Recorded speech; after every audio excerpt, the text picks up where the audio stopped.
नमस्कार दोस्तों।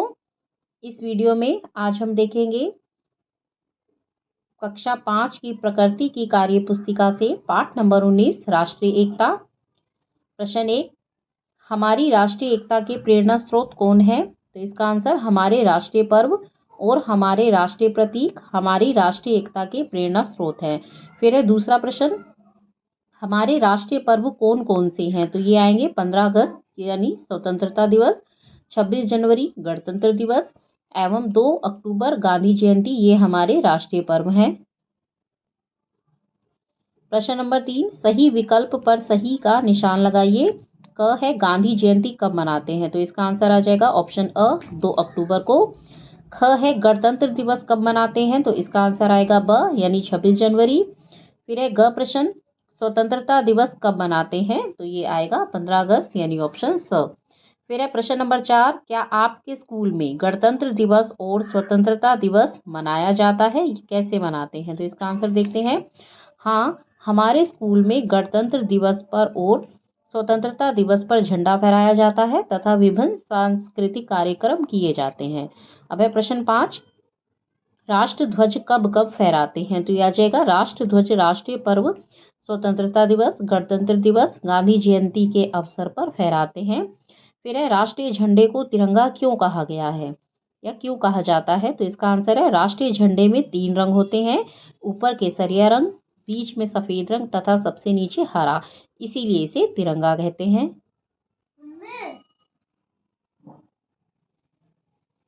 नेक्स्ट प्रश्न है, हमारे राष्ट्रीय ध्वज के रंग क्या दर्शाते हैं? केसरिया रंग ये दर्शाता है साहस और बलिदान को, सफेद रंग है शांति का प्रतीक होता है और हरा रंग हरियाली और समृद्धता का। फिर है तिरंगे में नीले रंग का चक्र भी होता है। आप गिनकर बताइए कि चक्र में कितनी तीलियां होती हैं? तो हम जानते हैं यहाँ पे चक्र में 24 तीलियां होती हैं। फिर है हमारा राष्ट्रीय गान किसने लिखा है? तो ये लिखा है गुरु रविंद्रनाथ टैगोर जी ने। हमारा राष्ट्रगान कितने सेकंड में गाया जाता है? तो इसका आंसर है 52 सेकंड में। फिर है भारत के राष्ट्रगान में किसका महत्व दर्शाया गया है? तो हमारा राष्ट्रगान क्या दिखाता है? राष्ट्रीय एकता की भावना को दिखाता है। हमारा राष्ट्रीय गीत का नाम क्या है तथा उसे किसने लिखा है? तो ये है वंदे मातरम, ये श्री बंकिम चंद्र चटर्जी जी ने लिखा है। फिर है राष्ट्रगान और राष्ट्रीय गीत कब गाए जाते हैं? तो राष्ट्रीय पर्वों पर झंडा फहराने के बाद व सरकारी कार्यक्रमों आदि में इनको गाया जाता है। अगला प्रश्न है, जब राष्ट्रीय गान गाया जा रहा हो तो हमें क्या करना चाहिए? तो हम जानते हैं कि सावधान की स्थिति में खड़े होकर हमें उसका सम्मान करना चाहिए। आगे प्रश्न देखते हैं, दिए गए चित्र को आपने कहाँ पर देखा है? तो ये जो अशोक स्तंभ का चित्र है ये कहाँ पे छपा होता है? ये मुद्रा पर, सिक्कों व नोटों पर। तो ये हम आंसर में लिख देंगे। फिर है इस चित्र को किस नाम से जाना जाता है? तो ये है अशोक स्तंभ, यानी कि ये हमारा है राष्ट्रीय चिन्ह। राष्ट्रीय चिन्ह के नीचे एक पट्टी है, उसे ध्यान से देखिए और बताइए कि उस पर क्या क्या बना है। तो इस पे देखिए, यहाँ पे ये एक अशोक चक्र बीच में बना है और एक तरफ घोड़ा और एक तरफ सांड, इनका चित्र बना होता है। तो ये लिख देंगे। फिर है राष्ट्रीय चिन्ह में शेरों की कुल कितनी संख्या होती है? तो ये शेरों की संख्या 4 होती है। अगर हम इसको सामने से देखते हैं तो ये हमें 3 शेर दिखाई देते हैं, लेकिन इसके पीछे भी एक शेर होता है। तो इसलिए राष्ट्रीय चिन्ह में शेरों की संख्या 4 होती है। फिर है निम्नलिखित राष्ट्रीय चिन्हों को पहचान कर उनके नाम लिखिए। सबसे पहले है बरगद, ये हमारा राष्ट्रीय वृक्ष है। फिर है कमल, ये है राष्ट्रीय फूल। फिर है रुपया, ये है राष्ट्रीय मुद्रा। और ये है गंगा डॉल्फिन, ये है हमारा राष्ट्रीय जलीय जीव। आगे देखें, नीचे दिए गए राष्ट्रीय चिन्हों के नाम लिखिए। हमारा राष्ट्रीय पक्षी क्या है? ये है मोर। हमारा राष्ट्रीय पशु, इसमें आ जाएगा बाघ। फिर है हमारा राष्ट्रीय नदी, हमारी राष्ट्रीय नदी है गंगा नदी। हमारा हेरिटेज प्राणी, तो ये है हाथी। हमारा राष्ट्रीय खेल ये है हॉकी। प्रश्न नंबर 7, नीचे कॉलम ए में कुछ प्रश्न पूछे गए हैं, उसका जवाब कॉलम बी में दिए गए हैं। जवाब को खोजें तथा उसे जवाब वाले कॉलम में लिखिए। तो ये हमारे दे रखे हैं ए में और ये इसके आंसर यानी जवाब हैं, और बी में ये दे रखा है हमें, ये इसके सब जवाब दे रखे हैं। हमें क्या करना है, इसको यहाँ से ढूंढ करके इसमें लिख देना है। तो जन गण मन ये क्या है? हमारा राष्ट्रीय गान है। और राष्ट्रीय सब्जी ये है कद्दू। भारतीय संस्कृति की पहचान, ये है हमारे राष्ट्रीय प्रतीक। राष्ट्रीय जलीय जीव है गंगा डॉल्फिन। बरगद है अमरता का प्रतीक। वंदे मातरम राष्ट्रगीत। बाघ बचाओ परियोजना, ये किसके लिए है? बाघों की सुरक्षा के लिए। और राष्ट्रीय मिठाई है जलेबी। तो इस तरह से हम इनके आंसर इस कॉलम में लिख देंगे। आइए आगे देखते हैं। हमारे देश की स्थल सीमा और जल सीमा कितनी है?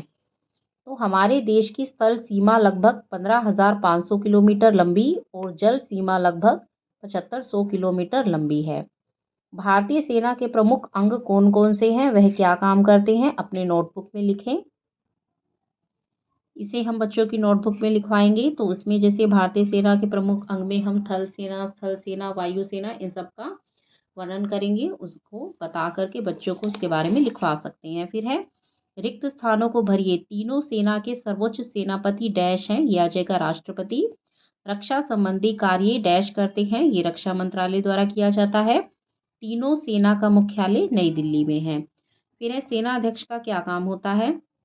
युद्ध के समय आपस में तालमेल बनाकर अपने अपने अधीन सेना को आदेश देना। नेक्स्ट है अर्ध सैनिक बल का काम क्या है? देश की सीमाओं पर तैनात रहकर उसकी सुरक्षा करना, किसी आपदा के समय समाज की भलाई करना। प्रश्न 6 है आपातकाल की घोषणा कब और कौन करता है? आंसर बाहरी आक्रमण या सशस्त्र विद्रोह के कारण यदि देश की सुरक्षा संकट में हो तो राष्ट्रपति आपातकाल की घोषणा करते हैं या कर सकते हैं। आइए देखें आपातकाल के समय क्या होता है। इसका आंसर आपातकाल के दौरान राष्ट्र की सुरक्षा को ध्यान में रखते हुए मौलिक अधिकारों को अस्थायी रूप से निलंबित कर दिया जाता है या किया जा सकता है। फिर है सेना तथा अर्धसैनिक बल देश में शांति के समय क्या काम करते हैं? तो यह शांति के समय सेना तथा अन्य अर्धसैनिक बल समाज के कामों में मदद करते हैं। किसी आपदा के समय वे बहुत सहायता करते हैं। फिर है प्रश्न नंबर 9 देश में शांति बनाए रखने के लिए हमें क्या करना चाहिए? सही जवाब पर ठीक का निशान लगाइए। तो ये है ठीक गलत। पुलिस एवं प्रशासन का सहयोग करना चाहिए, ठीक है। राष्ट्रीय संपत्ति को नुकसान पहुंचाना चाहिए, ये गलत है। एक दूसरे के साथ झगड़ना चाहिए, गलत। राष्ट्रीय संपत्ति की सुरक्षा करनी चाहिए, ये ठीक है। सबके साथ मिलजुल कर रहना चाहिए, ये भी ठीक है। देश की प्रगति में साथ देना चाहिए, ये भी ठीक है। संविधान के मूल्यों का पालन करना चाहिए, ये भी ठीक है। तो फ्रेंड्स ये तो था प्रकृति की कार्य पुस्तिका से हमने देखा पाठ नंबर 19 राष्ट्रीय एकता। यह इस पुस्तिका का अंतिम पाठ है। तो फ्रेंड्स आपको ये वीडियो कैसी लगी, यूज़फुल लगी तो इसको लाइक कीजिए, कमेंट कीजिए। और बाकी जितने भी शुरू से पाठ 1 से 18 तक जितने भी कार्य पुस्तिका के पाठ हैं या प्रकृति की अभ्यास पुस्तिका के पाठ हैं तो इसके सॉल्यूशन सभी आपको इस चैनल पर अवेलेबल है। आप प्लीज़ जाइए उन वीडियोस को देखिए और सॉल्यूशन पाइए। Thank you.